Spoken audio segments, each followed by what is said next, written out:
Pride Detergent, manufactured by ACS Manufacturing Corporation. ISO certified, world-class quality. ACS Santon Plus Herbal Capsule. Ako si Joseph. 5 years na akong Santon Plus Herbal Capsule user. Walang ibang gamot na nakapagpagaling sa aking cirrhosis of the liver, kundi Santon Plus Herbal Capsule lang. The best talaga. Santon Plus Herbal Capsule. Mabibili sa mga butika. Boom Papaya White Rose Papaya Yeah, yeah, yeah Boom Puti ka in 7 days. Oh yeah, yeah, yeah, yeah, yeah, yeah White Rose Papaya. New White Rose Papaya. May double whitening ng papaya extracts and vitamin B3. Clinically proven magpaputi in as early as 7 days with regular use. Boom Puti ka White Rose Papaya. Yeah, yeah, yeah, yeah, yeah Papaya puti, papaya fast. White Rose Papaya with vitamin B3. Manufactured by ACS Manufacturing Corporation. ISO certified world-class quality. ACS. Tayo na sa EO. Tayo'y magpatingin. Tayo na sa EO. Sila'y eksperto at magagaling. Tayo na sa EO. Inyong mata ay mahalin. EO Executive Optical. Ang practical. EO Executive Optical. Ito'y practical. EO. For expert eye care, come to EO Executive Optical. EO Executive Optical. Love your eyes. Para di madaling masira ang ngipin ng pamilya, ngayon pa lang, Unique toothpaste for brushing every after kumain. dahil ang unique toothpaste, may Max Protect formula. Ngipin ay Max Alaga, Max Protektado pa. Helps stop cavities even before they start, while keeping breath fresh with regular use. Unique toothpaste for brushing para siguraduhin ngipin ay Max Alaga, Max Protektado pa. Unique Max Alaga, Max Protectado with unique toothpaste maximum fluoride protection. Manufactured by ACS Manufacturing. ISO certified, world-class quality. ACS.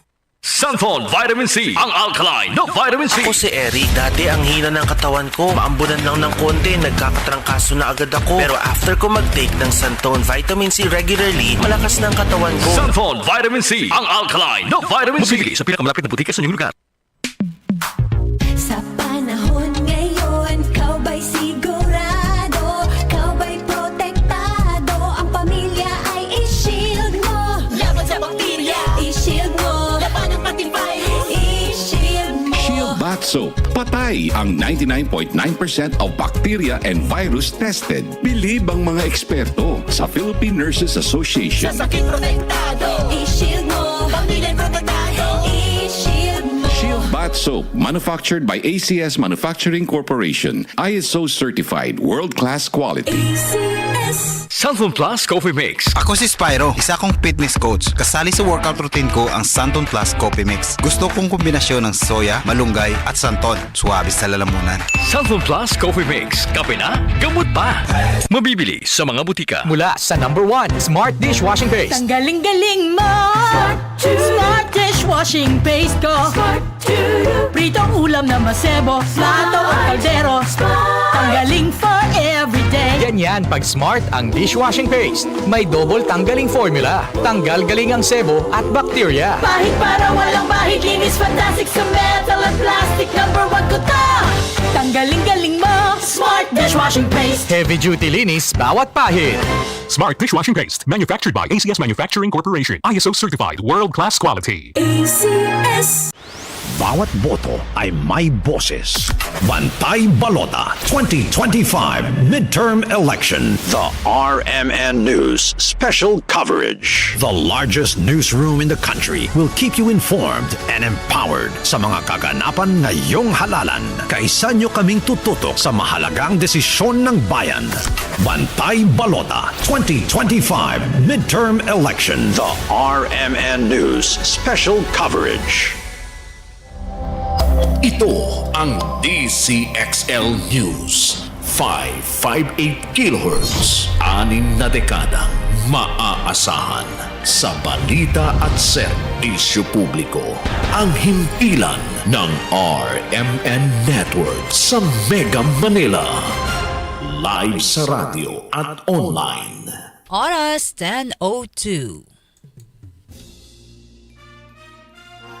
Malaki man o sa maliit na paraan, pwede kang maging bayani sa sarili mong kakayahan. Kwentong Bayani. Tunghayan ang mga storya ng bawat individual at organisasyon na siyang magbibigay ng inspirasyon sa mga komunidad, lipunan at sa bawat mamamayan. Kwentong Bayani. Kwentong Bayani. Kasama si Jojo Armenta at Radyoman Jenny Pahilanga sa Kwentong Bayani. Dito sa DZXL 558 Radyo Trabaho tuwing Sabado alas 10 hanggang alas 11 ng umaga at sa Facebook page ng RMN DZXL 558 Manila. Kwentong Bayani. Kwentong Bayani. Hatid ng Benita at Catalino Ya Foundation at ng RMN Networks.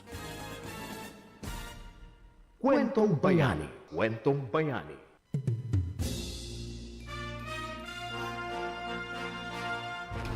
Happy International Women's Day po sa ating mga kababaihan. Ayan po, bumabati sa inyo ang Kwentong Bayani ngayong March 8, 2025. Radyo Man, Jenny Pahilanga, sa ngalan po ng aking partner na si partner Jojo Armenta. May importante lang ho siya inaasikaso for today. Pero nandyan lang siya. Partner, hello, good morning and happy International Women's Day. Ang Kwentong Bayani po sa umagang ito ay tututok pa rin mga kasama sa buwan ng Marso sa aming pinag-uusapan po ni partner Jojo, no, that this month po is kasama pa rin po at bahagi niyan ito pong BCYF Tech Month Celebration. And just last Saturday po, napakagaling na aming mga panauhin dahil talagang yung kanilang binahagi, yung kanilang mga technology campaign and yung kanilang pagpapalawak no, sa kanilang mga organisasyon. Gaano nga ba ito makatutulong sa ating bansa no, at sa kanila, yung kanilang personal advocacy. So since po ang BCYF Tech Month Celebration po ngayong March ay patuloy. Kaya sa umagang ito ay meron ho tayong isang babae rin po dahil International Women's Day ang magbabahagi sa atin in the celebration po of the BCYF Tech Month Celebration. Pero mangyari niyan, paki-like and share po ang aming programa. Kwentong Bayani. Live na ho tayo sa Facebook, YouTube, TikTok at X po yung dating Twitter, no? Paki-like and subscribe and share ang ating programa ho ngayong umagang ito, no? Since it's International Women's ano po ngayon, Day, March 8 to be exact. Ang daming libre ngayon, ha? Kanina hanggang 9 a.m. po, 7 a.m. to 9 a.m. nag-start po yung libreng sakay sa MRT dito po, biyahing north to, ano po, Taft, no? At mamaya uling hapon, alas 5 yan. Marami pa dahil we are celebrating the International Women's Day at napakilike din po ang aming post dyan sa Facebook ng DZXL News. Nandiyan po yung ating pagbati at pagbibigay pugay sa lahat ng mga kababaihan. At sa umagang ito, magkasama po natin, of course, from the, and as we celebrate po the month of March, the BCYF Tech Month Celebration, ang kasama po natin ngayon sa umagang ito, a dedicated advocate for women's empowerment sa ating bansa, focusing on enhancing economic opportunities for women entrepreneurs. Her professional journey includes stakeholder relationship officer at Great Women. Imelda collaborates with, our guest for today, si Ma'am Imelda, collaborates with stakeholders to promote the gender-responsive economic actions for the transformation of women, great women, and programs aiming to improve the lives of women entrepreneurs across the Asian region. And we're very proud and happy, of course, as we celebrate the International Women's Day today. We have live via Zoom our guest for this morning, the Stakeholder Relations Officer of Great Women, Miss Imelda Canuel. Miss Imelda, good morning. Si Radyo Man Jenny sa Kwentong Bayani. Good morning, Jenny. It's so nice to be here. Happy International Women's Month to everyone. I'm very excited to be here and greet everyone. Yeah. Good morning po. Medyo dalawa lang tayo ngayon. Miss, can I call you Miss Mel? Right? You can call me M, actually. M, okay. Miss M, yeah. Right? What a beautiful naman name, Miss M. Thank you. Dalawa so lang nice tayo. Yes, ma'am. Dalawa lang tayo dahil may lakad lang po aking partner si Jojo Armenta. And so, before we move on to our questions po, dahil nga ang month of March po, Miss M, for the BCYF At sa ating programang Kwentong Bayani sa RMN, DZXL 558 Manila, ay Tech Month po at International Women's Day. Any message muna sa ating mga kababaihan? Well, one is like Happy Women's Day. Yes. I believe Women's Day should be every day for women. We should Tama. celebrate us every day because that's the reason why I'm an advocate for women, and you should too. Yeah, Because I am too, we are, yes. because when we, what you call this, we contribute as a our person to our families and to the community that we have here. So, lahat ho tayo bayani in our Yes own po. way. That's why I love the show that, it's Kwentong Bayani, and, you're sharing everyday lives of women, which Yes. is wonderful.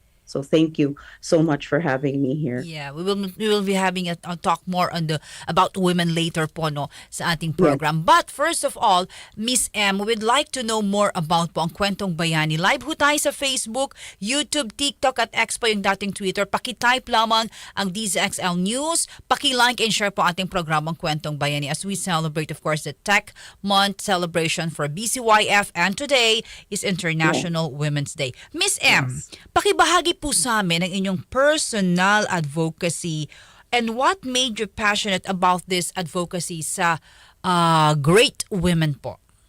Okay, so I think I started like it's nice that the interview happened in International Women's Month. Yes po. And I think what I have to be clear na, because I'm a woman, you know how it is growing up. You're supported by women, by your parents, by your siblings, and the women around you.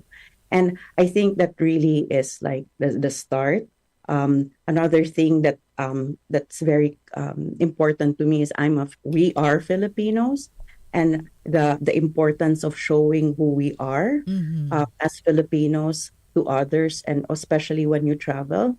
There's distinctly more than, we're known for OFWs, we're known for what you call this, great singers and everything like that. But aside from that, there is more to us than just what, people know. So why am I in this parang advocacy? Yes It's really more of like being able to economically empower women, so that some of the women that we have who works overseas don't need to leave the country, because there's that social impact po in the family, in the community, pag umaalis po yung kababaihan. And there's also that, how it is that families are not together. That's why in itself, that's one of the reasons why OFWs are also bayanis in their own. Of course, Ma'am, Miss M. Because of the sacrifices that they know. But it would be nice if they don't have to leave, so we can keep the family together and then work towards our own empowerment. Oh, okay. That is your personal advocacy. And Miss M, dito ba sa personal advocacy na to, is there, personal, story behind, or meron ba tayong maging part of the family or friends na teka muna, ito yung aking magiging passion or personal advocacy for great women? Okay. I just want personal story kasi so after I graduate from college, you call this maaga na started a family and everything. And then afterwards, when I tried going back to work, it was kind of like difficult for me to go back to work, because parang sinasabi nila na, if you're a stay-at-home mom, parang what is your qualifications or credentials for you to get a job, especially if you try to go do that on a regular corporation and everything. And I was lucky na I had a friend who introduced me to the founder also of Great Women. And before Great Women, I was working for the EcoC Foundation. And then doon po ito nag-start na we were involved in a project of the Philippine Commission on Women. The project was called GREAT. That From dun the po nagagaling yung GREAT. PCW. Yes, ma'am, Miss M. Okay. So they had a project that was funded by the Canadian agency. So with that, the idea there is they were trying to work with different LGUs in order for them to create gender and development programs that, kasi meron hong Magna Carta on women that mandated that 5% of government funds should be spent on gender and responsive programs. So ngayon, some LGUs think, like for example, building a basketball court is, or having a town fiesta is a gender and development program. Okay. So parang there is that shift of like, teaching them, like for example, what are the real programs that benefit women? Like for example, yung mga breastfeeding, like yung focus on health and everything, and also more on the women economic programs. Because they realized po, ma'am, na when you economically empower women, they don't have to stay in difficult relationships or violent relationships, kasi nangyayari po talaga yun. Diba? And sometimes some women are forced to stay within those relationships because they don't have the economic capacity to leave. Yes. Yeah. So yun po yung pinanggagalingan doon. Tapos nakikita nila po, ma'am, na just call me Miss Jen po. Miss Jen. Ay, okay. Oo. So, Jen, para po thank gusto ko you. magtago sa ilalim ng lamesa pag tinatawag niyo akong ma'am. Miss Jen na lang po. Yes, Kaya naman Miss ako. Jen, Sige po. Yes thank po, you for Miss that. M. Yeah. So so they brought EcoC Foundation. That's the foundation that I used to work for as a program officer. And what we did was we looked at the different products kasi different livelihood programs po all over the LGU. Like what? Like what, Miss M? Like for example, meron ho silang salon. They have Kasi yung mga, mahilig tayo no? Magpaganda ang mga babae. yes po. Tapos yung may mga, like for certain training, pare-pareho ho yung binibigay sa lahat. Like yung mat weaving, like yung mga, what you call this, gumagawa ng mats, gumagawa ng fried kamote, like peanuts and everything like that. But they figured na it's not viable. For some, hindi ho siya talaga nagma-market or nabibili and everything. So they brought us in to kind of like understand what we can do with this, like how to improve it, up-level it, and probably connect some of the women who are producing, like say, weaves to like designers and everything like that.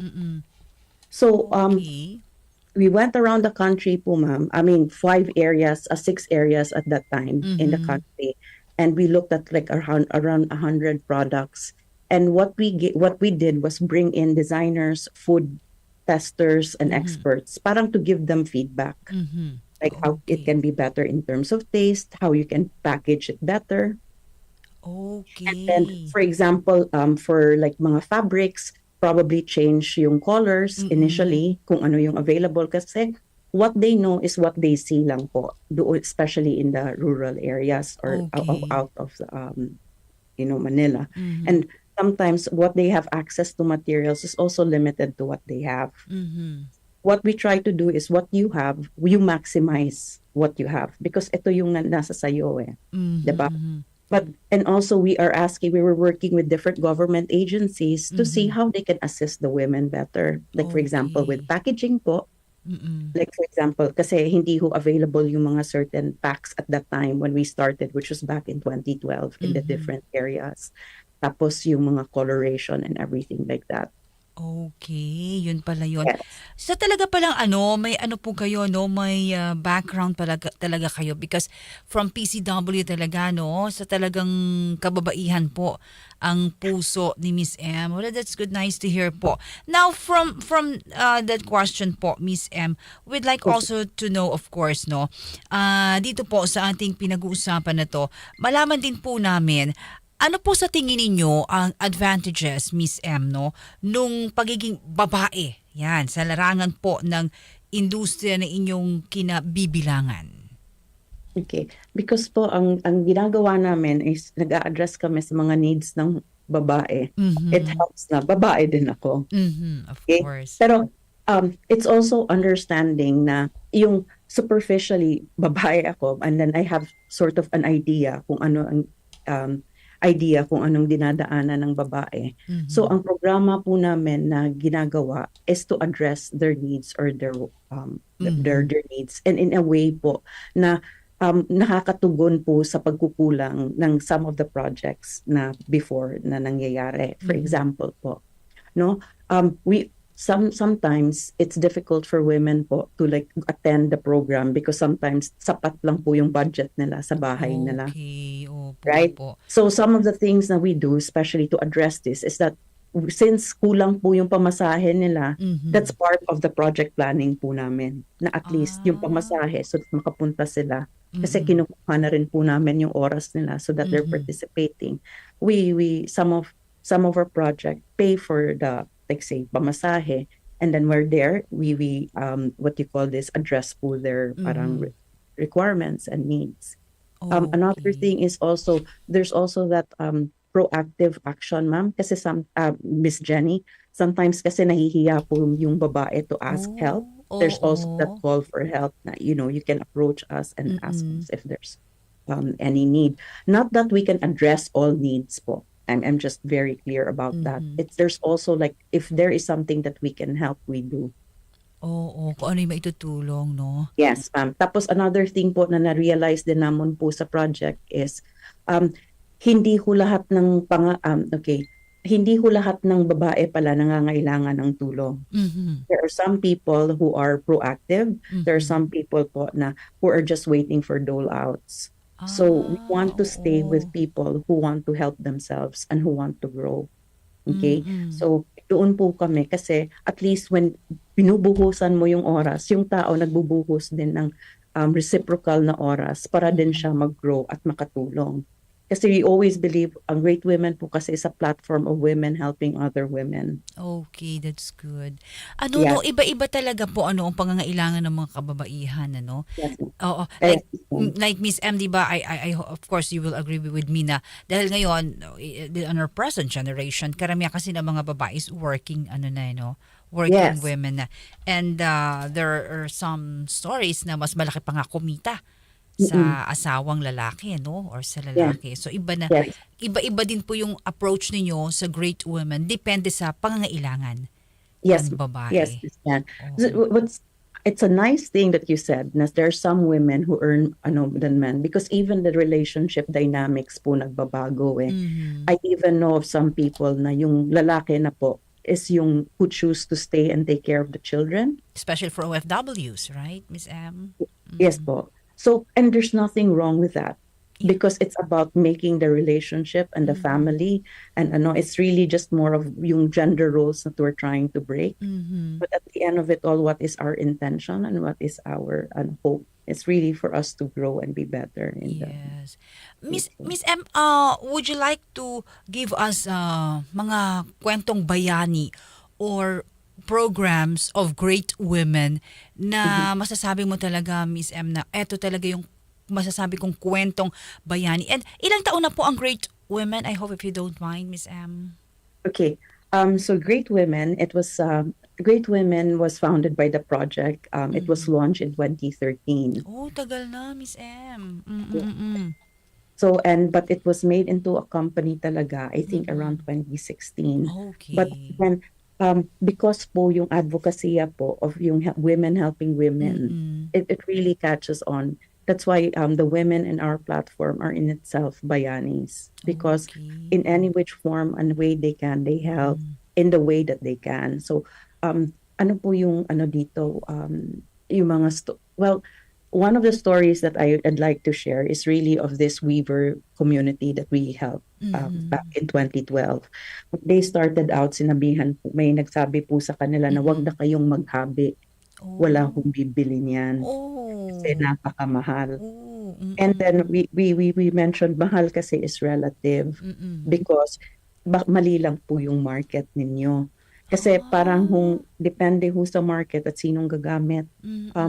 Kung anong yung pinoproduce ninyo, may binibili. And what's really compelling about yung weave na to, it's a indigenous weave. It's called inabal.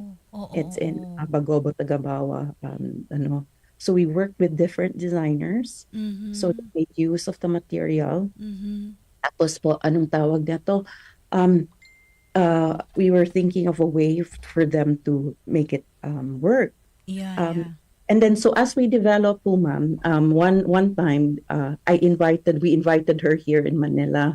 Nakita po niya yung mga yakan, that's another indigenous group. Okay. And then yung hablon ng miagaw. Mhm. Sabi niya, soft siya kasi po yung inabal is abaka, so it's a bit hard. Oh. So, hindi mo magagamit na fabric and everything, like yung suot, hindi mo siya masusuot kasi matigas. Yes. Ang ginawa niya is like, uy, gusto kong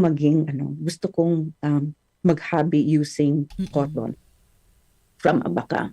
So binigay po namin sa kanya yung cotton. So we sourced po from our women community, naka-source po kami ng cotton, binigay namin sa kanya. At hindi kaagad po niya ito nahabi.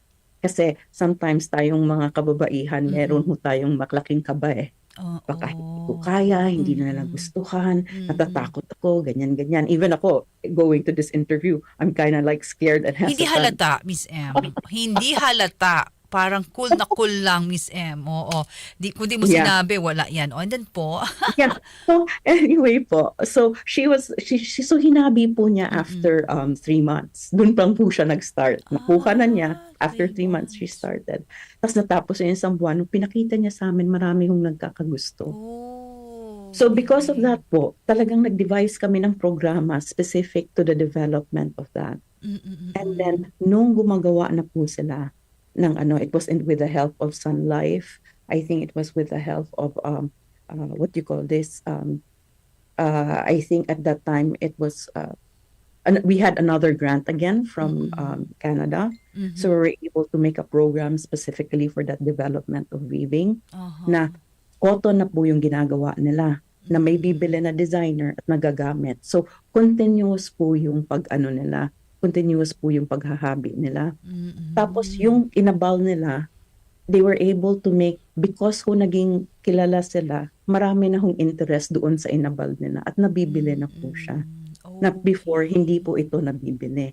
Ang kagandahan po nito is yung kultura nila ng paghahabi ay na-continue dahil na-realize po natin gaano kaganda yung kanilang ginagawa at hinahabi. Sa Ifugao po ba?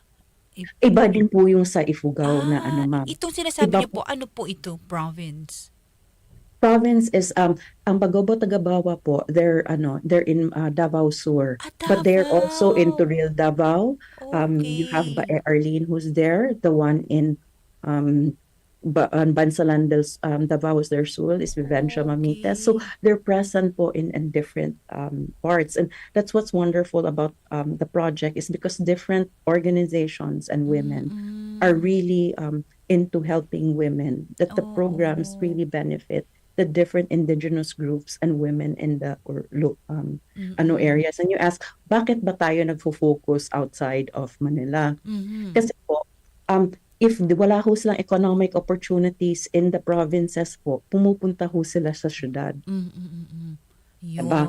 But imagine if they stay where the locality that they are and they find economic opportunities, then there's no need for them to migrate to a different place. Yes, and they're susceptible to mga dangers of society. Diba? Kamusta na po sila ngayon? Oh, you know what? When the pandemic happens, I was kind of like heartbroken because of that, kasi parang natigil. But sa awa ng Diyos, and I think because the program namin, hindi lang po kasi sa paghahabi, we also taught them financial literacy, and we also make sure na, okay, our programs is just to help you, but if you don't help yourself, hindi ho siya uubra. And because they know that they are part of the solution to any problem that goes to them, during the pandemic, they were able to make do. They were able to look for other avenues of income. Bumalik sila sa agriculture. Tapos ngayon, they're supplying to different designers themselves. Galing. And so that's one group. One group is also supplying different stores. Kasi yung inabal nila, ginagawa po na ng table runner for some.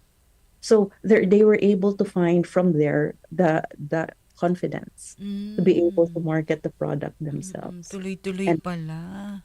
Yes po. And then, ang kagandahan nun, kasi entrepreneurship nga, they were able to look for different avenues of being able to be an entrepreneur. So some of them are into coffee na, some of them are into different products na po. Galing, ano? And with the help of great, of course, women. Wow, galing naman, ano? Miss Jen, this is something that people have to understand with projects. And yes, ma'am, with our help. But at the same time, I want to stress, any program po, hindi ho magiging successful po kung yung tao ay wala hong gagawin. So the success is really just not with great women. It's really for everyone who participates in it. Yeah. And if you grow, you have to own your growth, because we are just a platform. We just help, but the development and the improvement also comes from the other women that we assist. Correct. Perfectly said. Kumbaga, tulungan lang yan, ano, Miss M, Yes, para maging kwentong bayani. When we come back, Miss M, this is my hanging question for you. What do you think has changed on how people perceive women now compared to before? That is my hanging question. When we come back, Miss M, inom muna tayo ng tubig. Tayo muna pagbibigidaan. Yan, magbibigidaan lang po ang ating programang Kwentong Bayani sa ilang paalaala. Huwag po kayong aalis. Pagbabalik ko natin, kasama pa rin natin si Miss M, a Stakeholder Relations Officer of Great Women. Magbabalik po agad ang Kwentong Bayani. Oras, 10:28.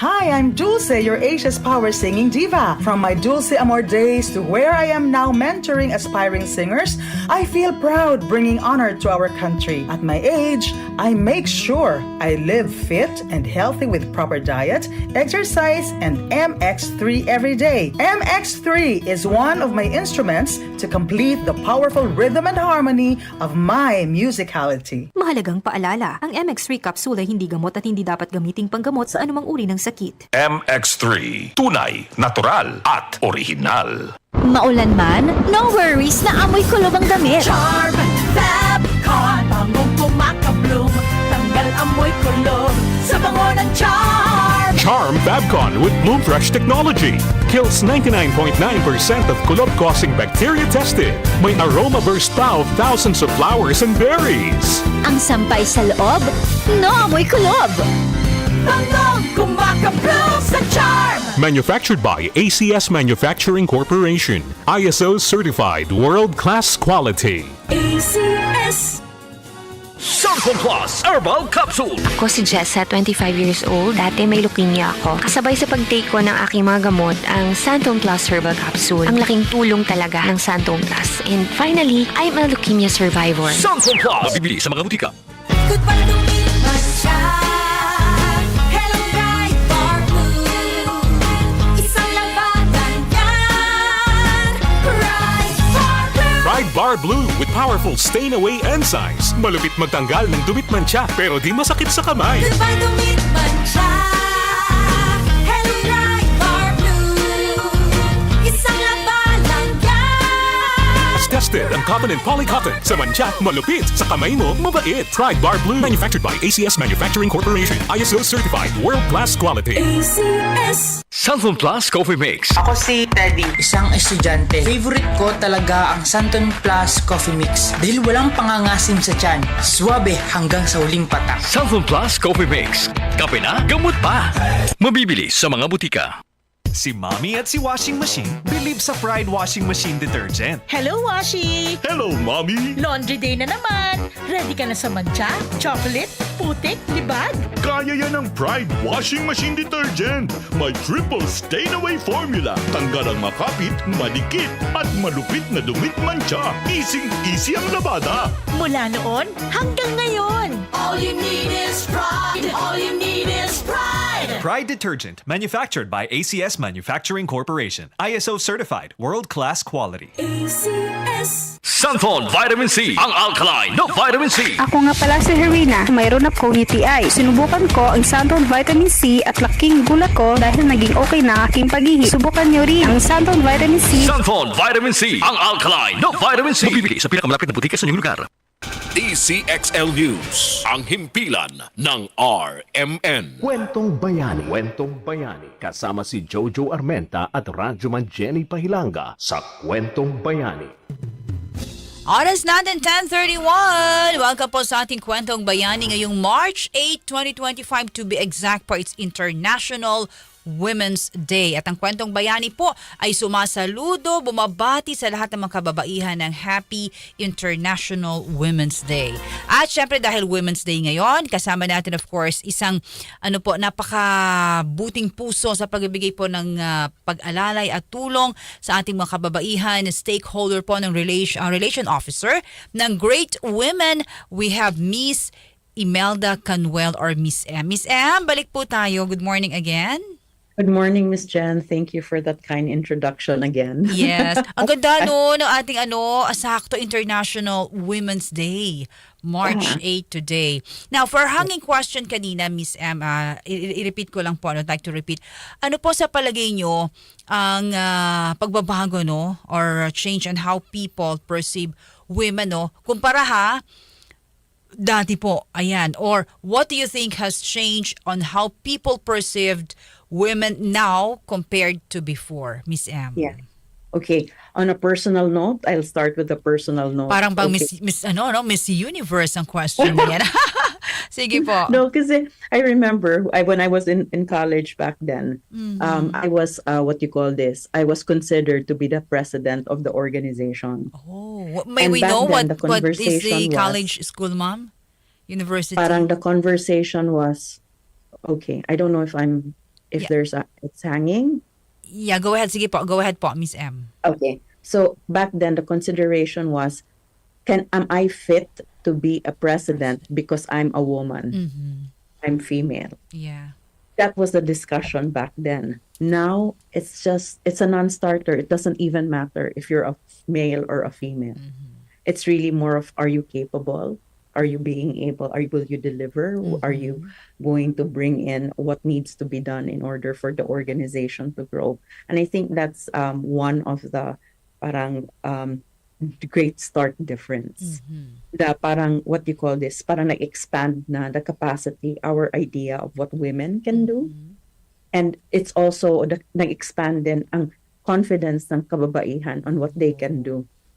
They're able not to, you know how it is before that you can't be an architect because lalaki lang yung architect and engineer and everything, and now you can see a lot of women in those roles, and they're doing well.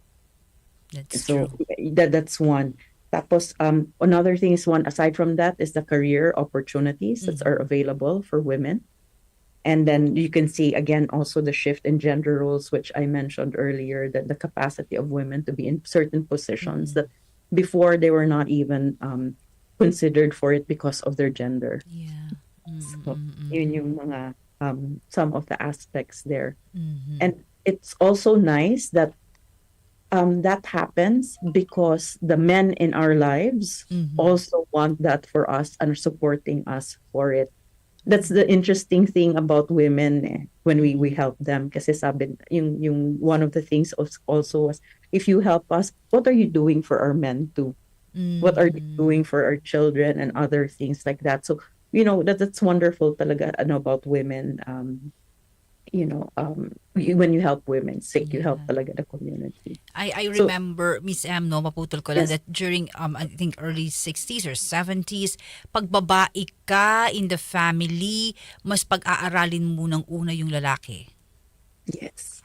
Di ba? Pag babae ka, sasabihin, kakasal ka lang naman, mabubuntis ka din. Sayang lang ang pinag-aralan. Yeah, that was 60s or late 60s or early 60s, ganon eh. Diba? Yes. Yeah, parang ang kaakibat naman dyan is that families also, while they want you to get married, also respect na you have your career options, that that you might want to be single and focused on your career and not really forced you or encourage you all the time to get married. Correct. And di ba, Miss M, yung mother ko, I think that was 70s, 80s, no? Yes, late 70s or early 70s. Pag babae ka, Miss M, uuwi si mister, kailangan nakahanda na yung pagkain. Yeah. Diba? Huwag ka makipagchismisan sa kapitbahay, makasulubong ka ng mister, hihilahin ka sa bunutan ka papasok sa bahay. Diba? Ang mga bata, pag madudusing, magagalit si mister. Ano bang ginagawa? Nakipagchismisan ka lang maghapon. Yeah. Kumbaga, as in housewife lang talaga. Kailan ba nag-boom tong mga working women? I think it's really the development kasi you have to sa hirap ng buhay. Buhay, correct. Parang hindi na siya option na isang breadwinner lang in the family. Parang kailangan it's a two working household na kailangan doon. And ang kagandahan naman, hindi naman, and then as we mentioned earlier, there's that role reversal na if yung babae yung would earn more, nakikita mo na yung lalaki will take the time to do the household work. And sometimes po, just to, when we were doing the project, meron ho talagang resistance from the men. Yeah, Kasi talking about feeling- that, Miss Yeah. M, let me interrupt you. Ego, pride. Yes. Yes. Nowadays, is it, I mean, issue pa ba with the mga asawang lalaki or partner nila na mas malaki ang sweldo? Halimbawa kami ni Miss M, mas malaki yung sweldo namin sa kumpara sa lalaki. Pero for the family naman, is that still issue nowadays? I think it really depends on the man. Oh. And how you communicate. Very good I can- answer, Miss M. Yeah. Because it's true. I went through Depende sa that. Our lalaki. they're supportive husbands, and there's also the men who are trapped in their ego. Correct. And that's their own journey. Yeah. I mean, that's their own journey. But in Great Women po, when we were even doing the project, there were some men, nagtataka kami, the women agreed and they didn't show up. And sometimes when you talk to them, it's because my husband didn't want me to go to the workshop or training.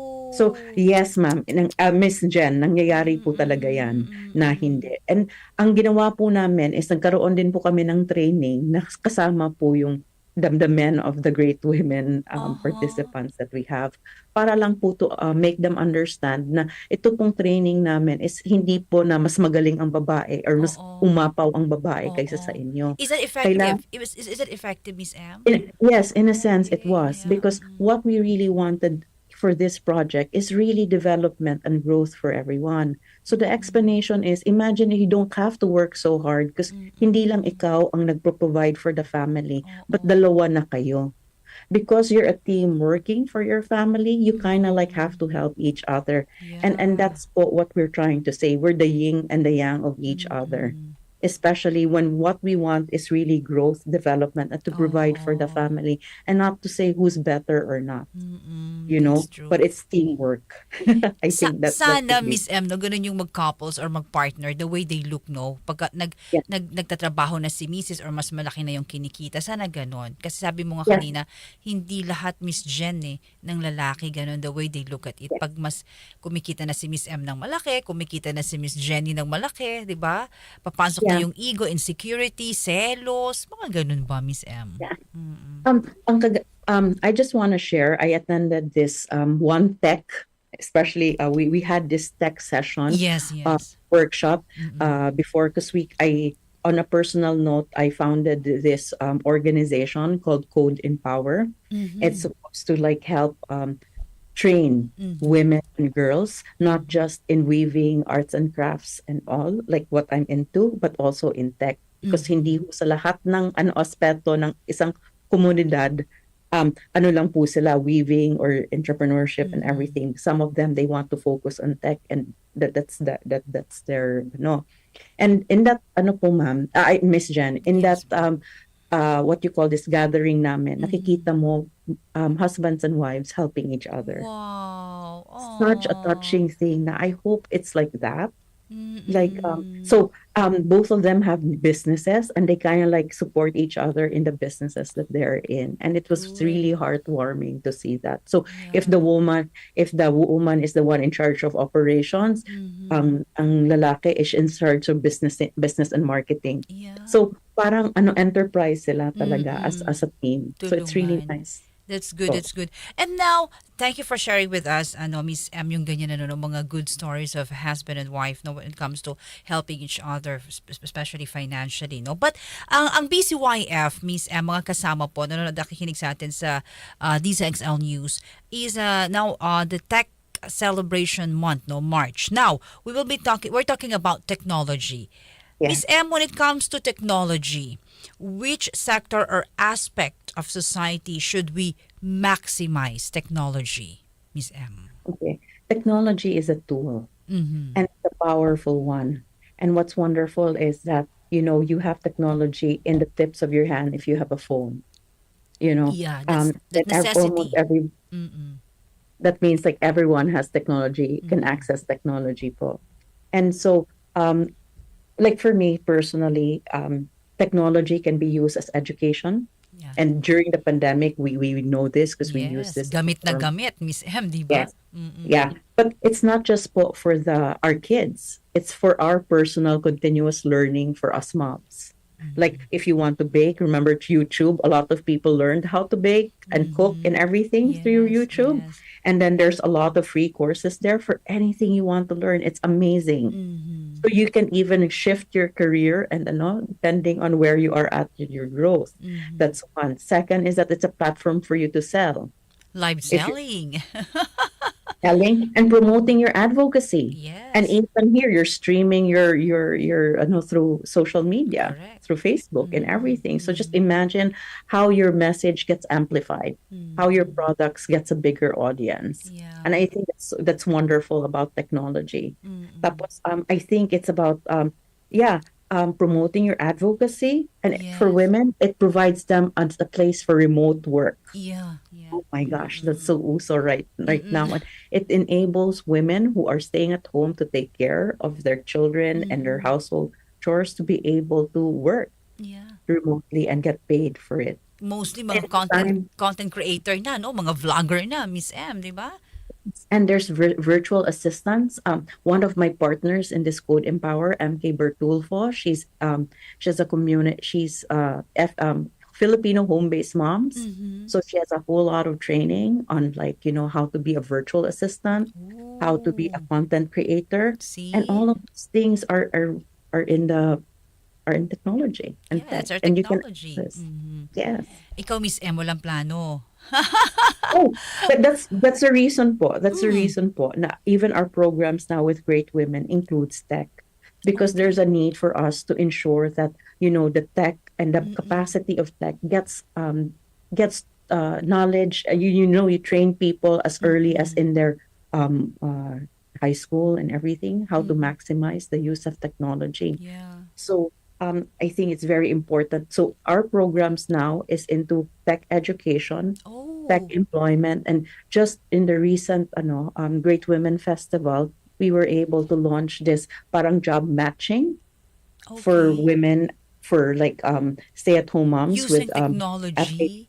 yes, ma'am, FH moms for their virtual assistants and all the other content, and match them with designers and people who need them. Because it's also, I guess, one of the things that I do. I'm a coordinator. Wow. What do you call this? And matching people together. Wow, galing, no? Talaga, ang laki ng tulong ng technology ngayon, no? Yes, ma'am. But Yes, Miss Jen. but Miss M, I hope you will agree with me that we have to use ng technology for education. Diba? Like what you're saying kanina, diba? For learning, ayan, for financially makumita ka, diba? Ganun lang sana natin ginagamit yung mga kababaihan, ano? Ang ang technology. We know po the technology, because it's a tool, it can use for good or bad ways. It depends who the Well, intention dun ako of sa it. good ways. Yeah. Diba, Miss But, M? yeah, sana po ganun lahat. And, yeah, Yun because lang. yeah, so in the Great Women Festival, one of our partners and sponsor even shared how technology works against some people, and especially for our children. And but it's also up to us, because we are empowered to, if we see something like that, for us to report and do something about it, so that technology, as you said, is going to be used for good. Yeah. Dapat tayo doon, Miss M. Now, today, Miss M, women in tech is now rising, no? Yung mga binigay mo pong examples dyan kanina, galing po talaga. Now, how do you think women, we can create, no? More, sabi nga natin, inclusive environment for women when it comes to technology or in tech? Okay, I go back to, I'm so glad we had this Great Women Festival, because we invited Kailan yun, Miss M? It was weekend, March 1, at the start of. Sayang, Oo, I understand, but But the great thing is, I'm going to share to you my learning Please. is that there's so many ways for women to get into tech.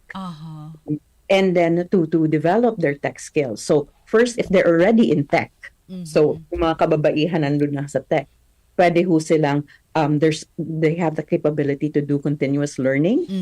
They can network for other, what you call this, other women in tech, so that they can grow together. And also there is that mentorship and program support. Kasi sometimes there are some women, and tech is so malawak in the tech industry, and there's so many learning programs, there's so many aspects of it. And so the networking and then the mentorship is important, so that if they're already there, you can grow some more. There's also women who are interested to shift. For example, ako, I'm like I'm working in an office doing admin or HR, and I want to shift into tech. There's also programs that can help you shift. So I work with one of my partners in that Code Empower is Code Blossom, and she teaches women who wants to shift or out of school youth to be able to program in 10 months, for example.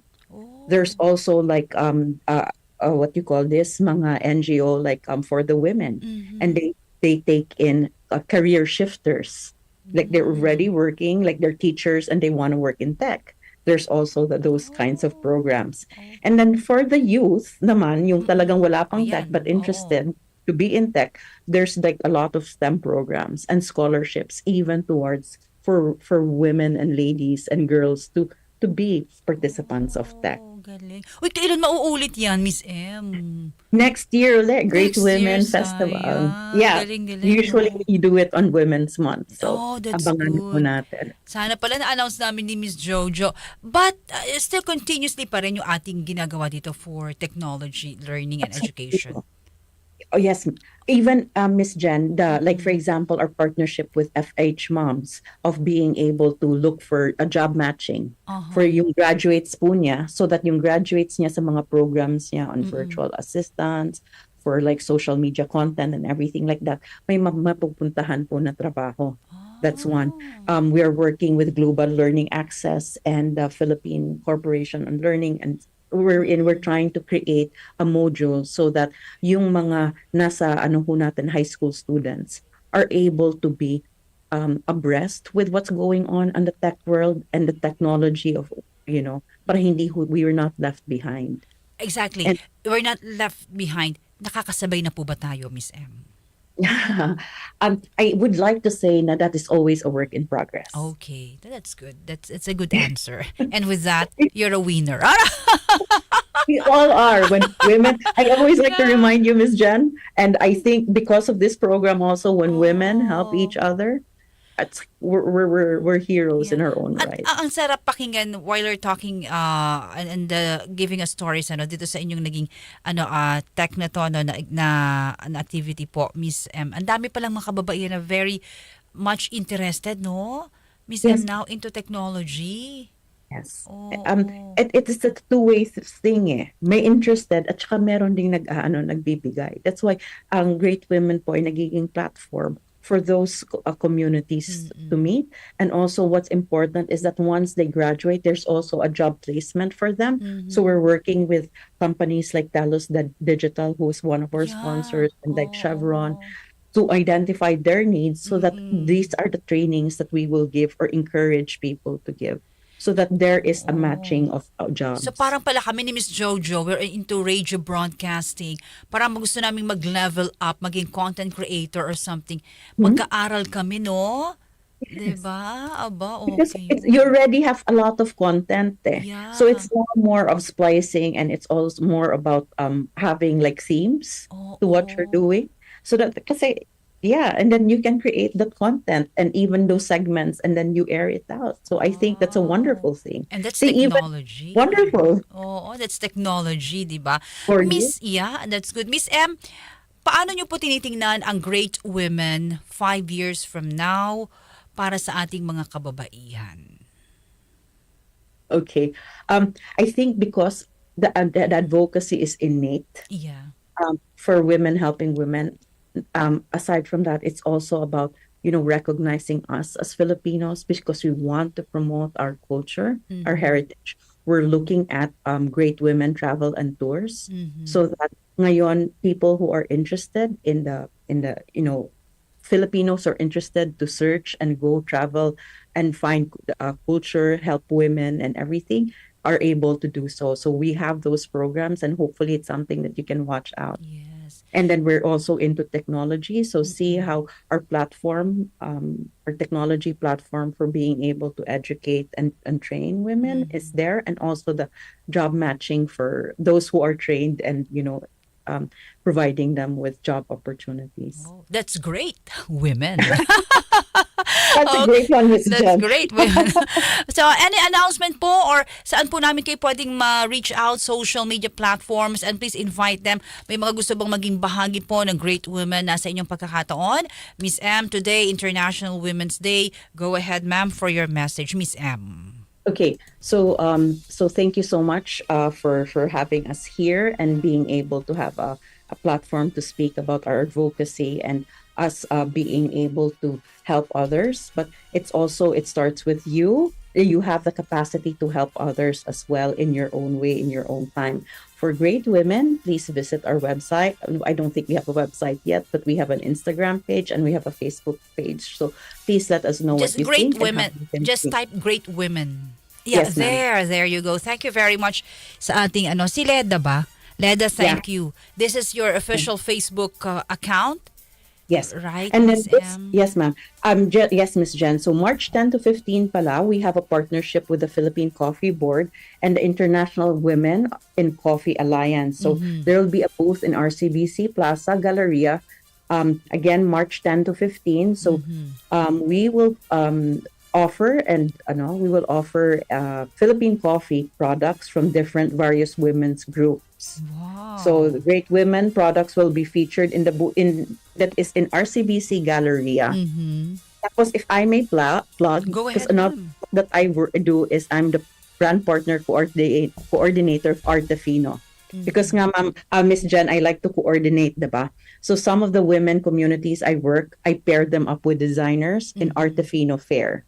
This is happening in Power Plant Mall it started yesterday until Sunday. So you can see women designers who are helping other communities in the countryside, and then they're showcased here in Artefino Fair. Punta na kayo dyan. Okay. And with that, Miss M, thank you very much again. And it's a beautiful day. It's a great day, International Women's Day. And nanonood sa atin si Miss Jojo. Nako, mamaya pauulitin niya pa yan yung ating programa. Miss M, maraming salamat po. At isang karangalang makausap ka at makahuntahan. Malalim yan, ha? Makahuntahan sa umagang ito. And from great women, Miss Imelda Canuel or Miss M. Miss M, have a great day. Again, happy International Women's Day. You too. Happy Women's Day. And thank you very much for having me here. God bless. Thank you, ma'am. Thank you. Mga kasama live via Zoom, Miss Imelda Canuel or Miss M, Stakeholder Relations Officer of Great Women, as we talk about Technology Month for BCYF. Mga kasama, pakibisita po ang BCYF official Facebook page account. Meron po sila mga announcement dyan because tuloy-tuloy po yung kanilang innovation. Ano po yan na looking for mga pwedeng sumali dyan. Just look for the official Facebook account po of BCYF. At meron din sila sa YouTube, nagpe-play po yung kanilang Benita and Catalino Yap Foundation. Thank you, Leda, BCYF. At lagi po yung subaybayan dyan yung kanilang mga programa, paki-like and share. At eto muna, report mula sa ating mga radyoman, suporta ng gobyerno.